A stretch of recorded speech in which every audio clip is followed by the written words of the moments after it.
पनि सवारी सङ्ख्याको हिसाबले र सडक साँघुरो सडक र सडकको लम्बाइको कारणले हाम्रो देशमा यति धेरै विशेष गरी राजधानीमा यति धेरै गाडीको चाप छ। अहिले जोर बिजोर प्रणाली लागू गर्दाखेरि बल्ल अलिकति खुकुलो खुकुलो भएको जस्तो छ। भनेपछि हामीलाई आधी गाडी बढी भएको रहेछ। आधी गाडी घटाउन सक्ने सम्भावनै छैन। किनभनेदेखि मान्छे सम्पन्न भयो भनेदेखि सबैभन्दा पहिले उसले घर बनाउँछ, गाडी किन्छ, सवारी साधन जोड्छ। त्यसकारणले यसलाई नियन्त्रण गर्न सकिँदैन, सवारी साधन नकिन भन्न सकिँदैन। र सकेसम्म पब्लिक ट्रान्सपोर्टेसनलाई कसरी व्यवस्थित गर्ने र पब्लिक ट्रान्सपोर्टेसनलाई कसरी इन्करेज गर्ने, विदेशमा सकेसम्म आफ्नो भेहिकल चढ्न नपरे हुन्थ्यो र पब्लिक भेहिकलमा चढेर हिँड्दाखेरि मान्छेको इज्जत पनि बढ्छ। तर हाम्रो देशमा चाहिँ पब्लिक भेहिकल भनिसकेपछि सकेसम्म त्यहाँभित्रै पस्न नपरोस् भन्ने मनस्थिति छ र त्यो हुनु स्वाभाविक पनि हो। किनभनेदेखि त्यो नियन्त्रणभन्दा बाहिर छ, त्यो ट्राफिक नियन्त्रणको भन्दा पनि बाहिर छ। र अहिले आएर केही समयदेखि ट्राफिकको काम गराई र ट्राफिकको भौतिक संरचनामा धेरै नै सुधार भएको महसुस भएको छ। जस्तो 10औं वर्ष 20औं वर्ष ट्राफिक लाइटको विहीन अवस्थामा थियो नेपाल र हाम्रो देशमा यो काठमाडौँ भ्यालीमा मात्रै होला यो ट्राफिक लाइट भएको र अहिले पोखरामा फाटाफुटा कुनै कुनै ठाउँमा देखिन थालेको छ। र हाम्रो देशमा यो ट्राफिक लाइट भएको चाहिँ धेरै 30-40 वर्ष अगाडिदेखि नै थियो। तर पछि गइसकेपछि जुन बेलामा द्वन्द्व सुरु भयो र द्वन्द्वको पिरियड पछि ट्राफिक लाइट खाली यो अहिले उभिएको डमी जस्तै ठ्याक्राको उभिएर नि डन्डी खिया परेको थियो र अस्त व्यस्त थियो। लाज पनि लाग्थ्यो मलाई, किनभनेदेखि एउटा पनि ट्राफिक लाइट नबल्ने देश कुन भनेर सोध्यो भनेदेखि नेपाल भन्नुपर्ने स्थिति थियो। र अहिले क्रमिक रूपमा धेरै सुधार भएको छ र मैले फिल गरेको छु कि ट्राफिक जवानहरूको बोली वचनमा पनि धेरै सुधार भएको देखेको छु। र हुनु त मलाई भएर गरेको हो कि, तर मैले छड्के बुझ्दाखेरि पनि बोली वचनमा सुधार भएको छ। र सबैभन्दा ठुलो कुरो भनेदेखि बोली व्यवहार नै हो। मिठो बोलीले जसलाई पनि प्रभाव पार्न सकिन्छ, नमिठो बोली बोल्यो भनेदेखि कसैलाई टेर्नेवाला छैन। त्यसकारणले जनताले पनि ट्राफिकसँग मिठो वचन बोलिदिने, अघि जितु भाइले भन्नुभएको थियो, उहाँले बेसकन हँसाउनु पनि भयो अघि। र ट्राफिकले पनि जनतासँग राम्रो वचनले बोलिदिने र मान्छेले पनि ट्राफिक जवानहरूसँग अब दिनभरि धुलोमा उभिनुपर्छ, धुवा धुलो नेपालको यस्तो विधि एउटा धुलो धुवामा सायद यो देशमा जस्तो धुवा धुलो उडेको अरू देश बिरलै होला। गृहयुद्ध भएको देशहरू अरू होलान् कति देशहरू, तर गृहयुद्ध नभएको गृहयुद्धबाट पन्छिसकेको देशमा यति धेरै धुलो धुवा हुँदैन होला। त्यो हामीले संसारलाई जितेको छौँ। त्यो कारणले गर्दा यस्तो परिस्थितिमा दिनभरि उभिँदाखेरि शौचालयको व्यवस्था पक्कै पनि थिएन। जितु भाइले भन्नुभयो खानेपानीको व्यवस्था छ, एउटा ढाङ्ग्रो राखिएडा देखिन्छ। र त्यो स्थितिमा काम गर्ने जवानहरू पक्कै पनि मानसिक रूपमा टेन्सन भइरहन्छ। कहिले कसले क्रस गरिदिन्छ, कहिले क्रस गरिदिन्छ। मलाई यस्तो लाग्छ कि काठमाडौँको मोटरसाइकल भनेको झिङ्गा जस्तो लाग्छ मलाई। यताबाट पनि हिँड्छ, यताबाट पनि हिँड्छ, उसलाई नियम कानुन केही पनि मान्नु पर्दैन। बल जगती नियम कानुन लागू गर्छ। र मान्छेको स्वभाव पनि त्यस्तो रहेछ कि पहिले म मोटरसाइकल चलाउँदाखेरि मेरो स्वभाव पनि त्यस्तै थियो। मोटरसाइकल चढिसकेपछि जहाँबाट पनि छिराउनु खोज्ने, जसरी जान खोज्ने, जताबाट नि छिर्न पाए हुन्थ्यो भने त्यो मानसिकता हुन्थ्यो मसँग। मैले गाडी चढिसकेपछि अब मलाई मोटरसाइकलदेखि रिस उठ्न थालेको छ। अब पैदल यात्रुलाई मोटरदेखि रिस उठ्छ र मोटर चलाउने मान्छेलाई पैदल यात्रुदेखि रिस उठ्छ। भनेपछि जुन परिस्थितिमा जहाँ उभियो त्यो मान्छे त्यसरी मेन्टली प्रिपेयर हुँदै जाँदो रहेछ। तर मैले मेरो आफ्नो व्यक्तिगत फिल्डमा के गर्छु भनेदेखि म सकेसम्म पैदल यात्रीलाई इज्जत दिन्छु। उहाँहरूलाई कसरी इज्जत दिने भन्ने कुरा पनि हामीले सवारी चलाउने मान्छेहरूले सिक्नु पर्दछ। र अहिले ट्राफिक प्रहरीको नियन्त्रणभन्दा पनि बाहिर मैले एउटा चिज देखिरहेको छु, त्यो चाहिँ सुधार हुन सकेको छैन। सबै देशमा यो बस रोक्ने बस स्टप हुन्छ, हाम्रो देशमा चाहिँ बस स्टप छैन। 10 रुपियाँ पाउने ग्राहक पाइयो भनेदेखि जुनसुकै बेला जहाँ पनि बस ठ्याक्कै रोकिदिइहाल्छ। पछाडि हिँड्ने आएको सवारी साधनको केही मतलबै छैन। तर त्यो नियन्त्रण गर्न गाह्रो छ, किनभनेदेखि त्यो राजनीतिक दलहरूको भातृ सङ्गठनका सदस्यहरू हुनुहुन्छ उहाँहरू धेरै जसो। र अघि जितु भाइले भन्नुभयो जस्तै त्यो मलाई यहाँ ट्राफिकमा एकचोटि मलाई यहाँ बसले हिर्कायो मेरो गाडीलाई, यही गाडीलाई। मैले त्यो गाडी कमसेकम 1 महिना चलाउनु पाइनँ। मैले चाहिँ त्यो गाडी चलाउँदाखेरि कारखानामा लगेर राख्नु पऱ्यो, बनाउनु पऱ्यो, इन्सुरेन्सको पैसा पनि मैले आफैले इन्सुरेन्ससँग पहल गरेर बल्ल बल्ल मिलाइदिएँ। नत्र म नभएको भएदेखि त्यो इन्सुरेन्सको पैसा पाउने पनि सम्भावना थियो। यहाँ आउँदाखेरि मलाई सबै ट्राफिक साथीहरूले मद्दत गर्नुभयो, मेरो फेभरमा लाग्नुभयो, किन मेरो गल्ती पनि थिएन। तर मैले 1 महिना गाडी थन्क्याएँ ग्यारेजमा। ट्याक्सी चढ्दाखेरि मेरो 50,000 रुपियाँ जति पैसा खर्च भयो, मैले हिसाब गरेर राखेको थिएँ। तर मलाई हिर्काउने बस आधी घन्टापछि यहाँबाट हिँडेर गयो, पेसेन्जर लिएर गयो। उसको वकिल आयो, उसको वकिलले लाइसेन्स लिने गर्ने सबै चिज वकिललाई जिम्मा लगाए। बसले फेरि यात्रु लिएर हिँडिहाल्यो आफ्नो गन्तव्यमा।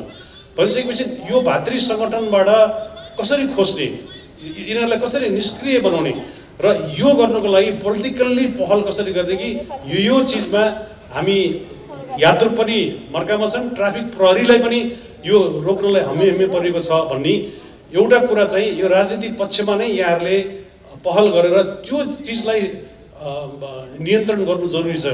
म हरेक दिन देख्छु 10वटा 15वटा बस जहाँ भेटाए त्यहीँ रोकिदिइहाल्छ ट्याक्कै। र त्यो चिजलाई नियन्त्रण गर्नुपर्दछ र सबै चिज एकैचोटि हुँदैन। अहिले ट्राफिक प्रहरीको धेरै सुधारका कार्यक्रमहरू भएको छ र यसमा यहाँहरूलाई हामीले पनि केही सहयोग गर्न पायौँ।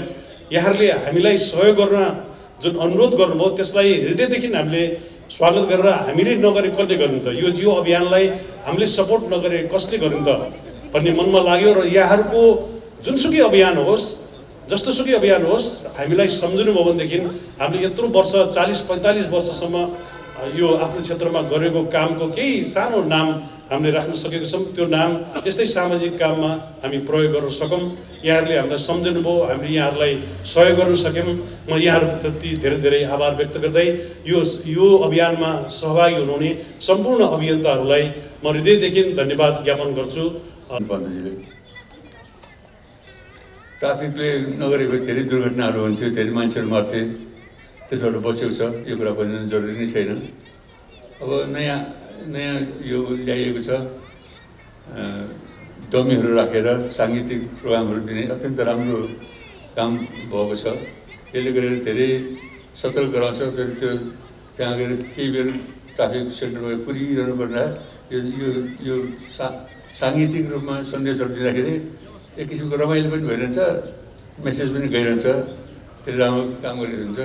म पनि कति एक दुईपल्ट झुकेको छु, सुरुमा झुकेको छु, झुक्याउनु पनि पर्छ जस्तो लाग्छ मलाई। कहिले काहीँ यस्तो लाग्छ कि त्यो ट्राफिक बसेको ठाउँमा, त्यो डमी बसेको ठाउँमा डमीलाई हटाएर बेला साँच्चीको प्रभाव पनि बसेर नचलिकन बसिरहेको झुक्याउनु पनि पनि राम्रै हुन्छ जस्तो लाग्छ मलाई। किनकि विदेशमा जाँदाखेरि त्यो स्ट्याचुहरू मेजमा राखिचुरेको हुन्छ, सँगै फोटो खिच्नु गयो भने, फोटो खिच्नु पऱ्यो भने यसो गयो भने बिस्तारै अँगाल हाल्न स्ट्याचु झजाङ्ग जान्छ। यो कुनै बेला सबैले ट्राफिकै बसेर नचलिकन बसेर मिस्टेक गरेर ट्याङ्गै भने गाली गरिदियो भने सतर्क हुन्छ। डमी हो कि साँच्चीको, कुन डमी कुन साँच्चीको कन्फ्युज गराइदिन सकिन्छ। कन्फ्युज गराउँदाखेरि राम्रै हुन्छ। त्यसले डमीले पनि अझ थप काम गर्छ भन्ने लाग्छ मलाई। त्यो पनि गर्न चाहन्छु। यो जोर बिजोरको कारणले गरेर पनि धेरै सजिलो भएको छ, त्यो पनि अघि कुरा आइसक्यो। तर मेरो चाहिँ सबै दुईवटा गाडी छ, दुइटै जोर गाडी। हरिमोहनको दुइटै गाडी बिजोर गाडी पऱ्यो। बिजोर गाडीले अलिक फाइदा हुँदैछ। फेरि जोर गाडी 30को महिना हो भने त बराबर हुन्छ। 31को महिना हो भने 31 महिना पनि छोरा लगाएर गाडी चल्यो, फेरि यो गति आउँछ। त्यो दिन पनि चलाउनु पर्ने रहेछ। ठिकै छ, त्यो चलिरहेछ, टरिरहेछ। मलाई चाहिँ अहिले यो पार्किन्सनको कारणले गरेर अहिले कम ठाउँमा मात्र गइरहेको छु म। मलाई अहिले ट्राफिक दाइले भन्नुभयो कि माइक त्यहाँ ल्याइदिउँ भनेर भन्नुभयो।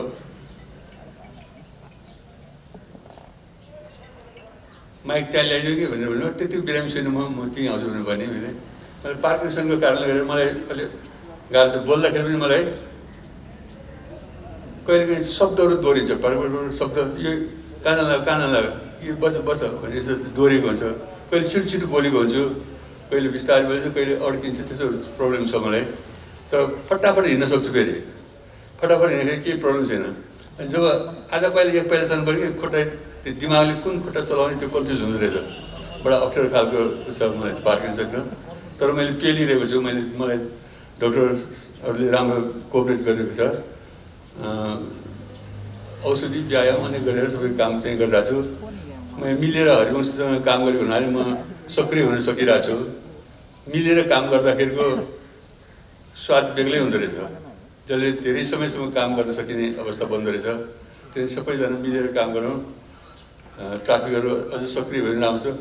यो हाम्रो खालि नेपालमा के छ भने हामी नेपालीहरूमा एउटा स्वभाव नियमलाई व्यवस्था गर्नु सक्यो कि आफू खुब स्मार्ट भयौँ जस्तो लाग्ने। जस्तो एकतर्फी बाटो हुन्छ वान वेमा, त्यो वान वे त्यो साइनबोर्ड देखाउँदाखेरि त्यहाँबाट सुट्टै छेड्नु पायो भने आफू खुब स्मार्ट भन्नु लाग्दो रहेछ।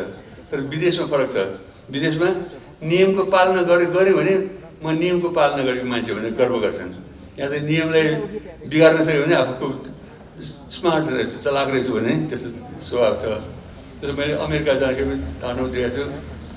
जस्तो एकदम बेलुका गइरहेको थियौँ, बाटो एउटा स्टप देखाएको थियो, हाम्रो गाडी सर रोक्यो। किन रोकेको भने त त्यो स्टप लेखेको रहेछ। स्टप लेखेको ठाउँमा त्यहाँ ट्राफिक एकजना पनि थिएन, बत्ती पनि थियो, ट्राफिक लाइट पनि थिएन, एउटा मुसो पनि हिँडिरहेको थिएन बाटोमा, रातिको समय थियो, एउटा भित्रको बाटो थियो। यहाँ खुर्खुर त्यो गइन्थ्यो होला, त्यहाँ स्टप लेखेपछि एकछिन रोकिहाल्यो। धेरै रोक्नु पर्दैन, स्टप लेखेको ठाउँमा गाडीलाई जिरो उसमा ल्याउने, जिरो मिटरमा 0 किलोमिटरमा ल्याएर एकछिन रोके, 1 सेकेन्ड मात्र भए पनि रोकेर लगेदाखेरि उसले ट्राफिक नियम पालना गरेको भन्ने गर्व भयो। त्यसो विदेशतिर उता बाटो काट्न लागेको छ भनेदेखि यता 20-30 फुट अहिले नै रोकिदिन्छ। उनीहरूको सोचाइमा कस्तो भने पहिला मानिस जन्मेको हो, त्यसपछि गाडी भने धेरै पछि आएको भने पहिलो फर्स्ट राइट बाटो हिँड्ने मान्छेको फर्स्ट राइट हुन्छ भनेर उसलाई प्रायोरिटी दिएको हुन्छ। तर यहाँ चाहिँ त्यहाँ हट्नु परिकन कुदाएको हुन्छ। त्यो चिजलाई कन्ट्रोल गर्नुको लागि ट्राफिक चाहिएको हो। धेरै चिज कन्ट्रोल पनि भएको छ, तर पनि सम्झाउँदै गर्नुपर्ने रहेछ, सम्झाउँदै गर्नुपर्ने स्वभाव छ। जस्तो हामी ईश्वरप्रति आस्था राख्ने मान्छेहरूमा पनि ईश्वरप्रति आस्था राख्छौँ, तर बिर्सिरहेको हुन्छौँ। यो सम्झाइरहनु पर्ने रहेछ कि हरे राम गाउन लगाएर हुन्छ त्यो एउटै किन गाउन लाग्यो भने हामीले यत्रो जिन्दगी पायौँ, यत्रो संसार हेर्नु पायौँ, प्रकृति हेर्नु पायौँ, जसले हेर्न दियो, जसले आँखा दियो त्यसलाई बिर्सिने बानी हुन्छ। त्यो सम्झाउने धर्मले त्यस्तो गर्दो रहेछ। मैले भन्नु खोजेको भने मानिसलाई सम्झाइरहनुपर्छ। जस्तो कतिपय विज्ञापन आइरहन्छ नि, सबै थाहा छ, हामी कोकोलाको पनि कतिहरू आइरहेको छ, त्यो आएन कि बिर्सिन्छ। त्यो सम्झाइरहने काम हो। यो कार्यक्रमहरूले, यस्तो यो के म्युजिकल प्रोग्रामहरूले, एडभर्टाइजहरूले मान्छेले सम्झाउने काम गर्छ। सम्झाएन कि बिर्सिहाल्छ, सम्झाइरहनुपर्छ। सम्झाइरहने काम यसरी भइरहन्छ। राम्रो काम भएको छ, त्यसको लागि धन्यवाद। धेरै गाह्रो। अनि एउटा यो हामीले त्यहाँ हामीले मोबाइलबाट बोलेर पनि पठायौँ। अस्ति यो कोभिडको कारणले गर्दा सबै ठाउँमा फिजिकली उपस्थित हुन अप्ठ्यारो हुनाले यसलाई चाहिँ फेरि यो गएको ठिकै छ। फेरि स्टुडियोमा बसेर पनि गरौँ। स्टुडियो पनि त्यो क्वालिटीमा धेरै फरक पर्छ, मुडमा पनि फरक पर्छ, इम्प्रोभाइज पनि हुन्छ। त्यसलाई त्यो पनि यसरी गर्दै जाउँ। फेरि यहाँहरूको उसमा बोलाउनु होला, हामी आउँछौँ। त्यसको लागि क्वालिटीमा ध्यान दिनु भए अझ राम्रो हुन्छ भन्ने लाग्छ मलाई। Thank you.